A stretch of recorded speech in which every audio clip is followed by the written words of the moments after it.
Lo que me llamó la atención sobre los encuentros del ejército de los Estados Unidos fue que ¿Hay alguna evidencia de ovnis? Ni siquiera creen que existan. siguen habiendo seres que se ven reptilianos. Todos hemos oído hablar de los reptilianos. ¿Sabes? ¿Has visto a un extraterrestre? ¿Y si nos parecemos a ellos? Soy Richard Dolan y siempre miro ¿por qué El Gran Secreto con Roderick Martin?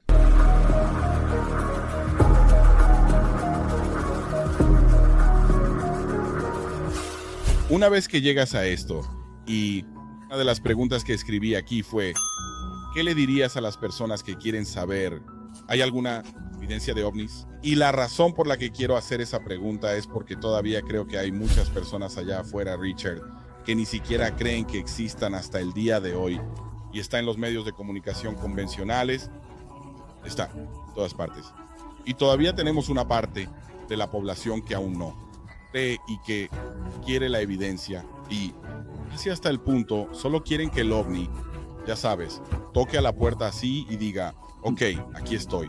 Pero eso no está sucediendo. Y ahora, ¿qué hacemos a partir de ahí? ¿Cómo comenzamos con eso y cómo los llevaremos en cuanto a en qué deberían creer? Sé que creo, pero si hablamos con otros, ¿en qué deberían creer? Sí, gran pregunta. Y diría que mi sensación es que muchas personas tal vez no lo hagan. Descreen activamente en los ovnis, pero simplemente no es parte de su vida. Tienen demasiadas cosas que hacer y no es algo en lo que piensen. Y además de eso, están rodeados por un medio de comunicación diario, incluso ahora, después de los últimos 5 años, donde ha habido más conversación sobre ovnis o UAP en las noticias. Todavía no es como si tuviéramos poderosos líderes políticos diciendo, oh, sí, es real, están aquí. Algunas personas están diciendo eso, pero es fácil para la gente no hacerlo. Prestando atención a eso. Pero hay personas que también son muy escépticas. Y lo que diría es que en lugar de decir, aquí está la prueba de los ovnis, diría, aquí hay algo. Lo que diría es que es buena evidencia. Así que una cosa que siempre ha llamado mi atención, y sé que tú y yo no íbamos a hablar de cómo me metí en los ovnis, solo diré una cosa, que cuando comencé a estudiar esto hace casi 30 años, no sabía del tema, y comencé preguntando ¿cuál es la mejor prueba de que el ejército y gobierno de EEU se interesaron en esto? No me interesaba más que la documentación que mostrara la preocupación del gobierno. ¿El gobierno se interesó en esto? Así que no estaba interesado en nada más que en la documentación que mostrara que el gobierno estaba preocupado. Y encontré una cantidad tremenda de eso. Eso es fácil de encontrar. Mencionaste a John Greenwald antes.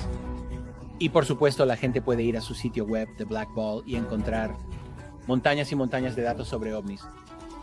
Pero incluso si no vas allí hay un número. ¿Sabes?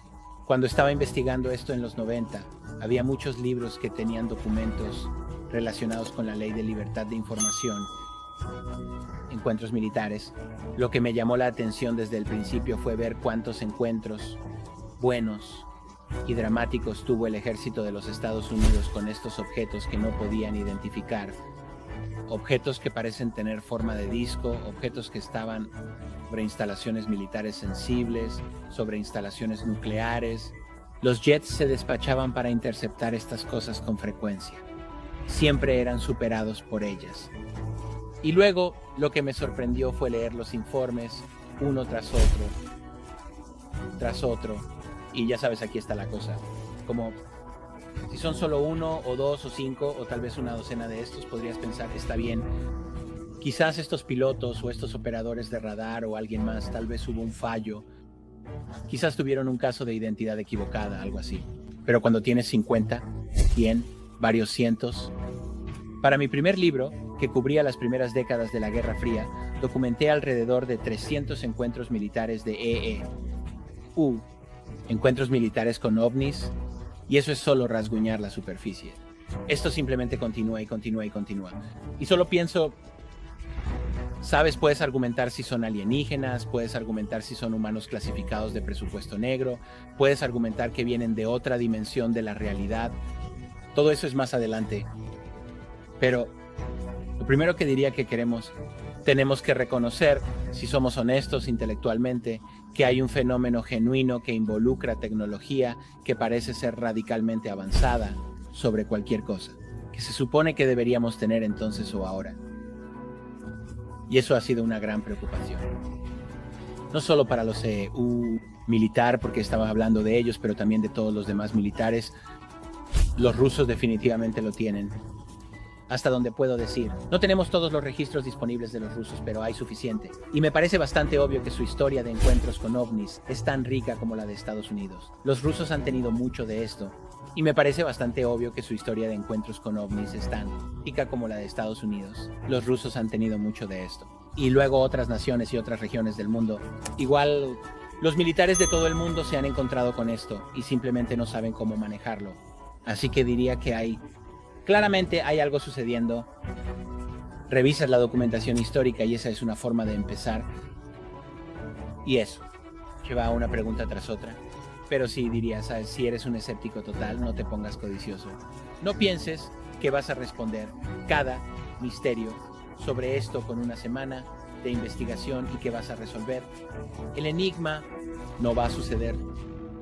Pero lo que encontrarás es que esto te llevará a áreas de estudio profundas que abrirán muchas más preguntas. Les digo a la gente todo el tiempo, si encuentras a alguien que dice que lo sabe todo, sal corriendo en tu propia nave espacial, porque eso no es cierto. Pero creo que, sabes, dices que has estado haciendo esto durante 30 años y es seguro decir que, sabes, soy un investigador de campo de MUFON y de vez en cuando recibo un informe y dicen algo sobre platillos voladores. De verdad, sabes, es como un Chevy de 1957. Es un Chevy de 1957. Ya no conducimos esos Chevy ahí. Ya no conducimos esos. Tenemos nuevas escalas. Y lo mismo para ellos. Ya no están conduciendo platillos voladores. Están desactualizados. Y eso es realmente lo que estoy tratando de decirle a la gente. No, diría que eso no es realmente cierto. Hay objetos definitivos en forma de disco que se están grabando todo el tiempo. Pero también hay otros objetos. Muchos triángulos muy vistos. A menudo triángulos negros, a veces de otros colores, pero ahora definitivamente hay objetos en forma de disco por ahí. Está bien, de acuerdo, así que aquí está lo principal. La gente me hace la pregunta definitiva y me dicen, Roderick, ¿has visto a un extraterrestre? Por supuesto tenemos esta cosita gris aquí. Y siempre me preguntan, ¿cómo se ven? Y a menudo les doy esta mirada y dije, ¿y si nos vemos como ellos? ¿Es eso una posibilidad? Creo que hablamos un poco sobre eso esta noche. Vamos a dejar que la audiencia, ya sabes, se entere de algo que sería un gran secreto, que no conocen. Bueno, mira, esta es una de las cosas fascinantes pero frustrantes sobre el tema para mí. En mi mente, trato de ser muy lógico. Y así mi mente quiere que haya un solo tipo de extraterrestre, porque para mí sí hay muchos tipos de extraterrestres que la gente ha notado y eso se vuelve confuso. Y empiezo a pensar, la gente está inventando cosas, hay fantasía involucrada, ¿qué es? Así que es complicado, pero aquí está la cosa. He tenido que aceptar esta variedad y lo que es interesante sobre la variedad es que hay consistencia. En esa variedad, así que no es como si las cosas fueran solo, ya sabes, personas inventando todas estas ideas locas. Están surgiendo varios tipos, una y otra vez, así que, podríamos decir, son los extraterrestres grises, así que, típicamente, son bajos, de unos 4 pies de altura, tal vez 3 pies, con grandes ojos negros que rodean, una boca pequeña, apenas una nariz, sin orejas identificables, ese tipo de cosas. La mayoría de la gente sabe lo que es eso. Ahora, lo curioso incluso sobre los grises es que hay mucha variación. Así que tienes grises muy bajos y una tremenda variación en altura, como mucho más de lo que obtienes con los seres humanos. Algunos de ellos son descritos incluso como de 2 pies de altura. Es ridículo, pero ha pasado 3 pies, 4 pies. Y luego están los grises altos que se describen como de más de 6 pies de altura y a veces incluso un poco más altos que eso. Y así es como es. Esa es una gama muy amplia. También hay otras descripciones, así que a veces la gente describirá seres que parecen reptilianos. Todos hemos oído hablar de los reptilianos. Lillian.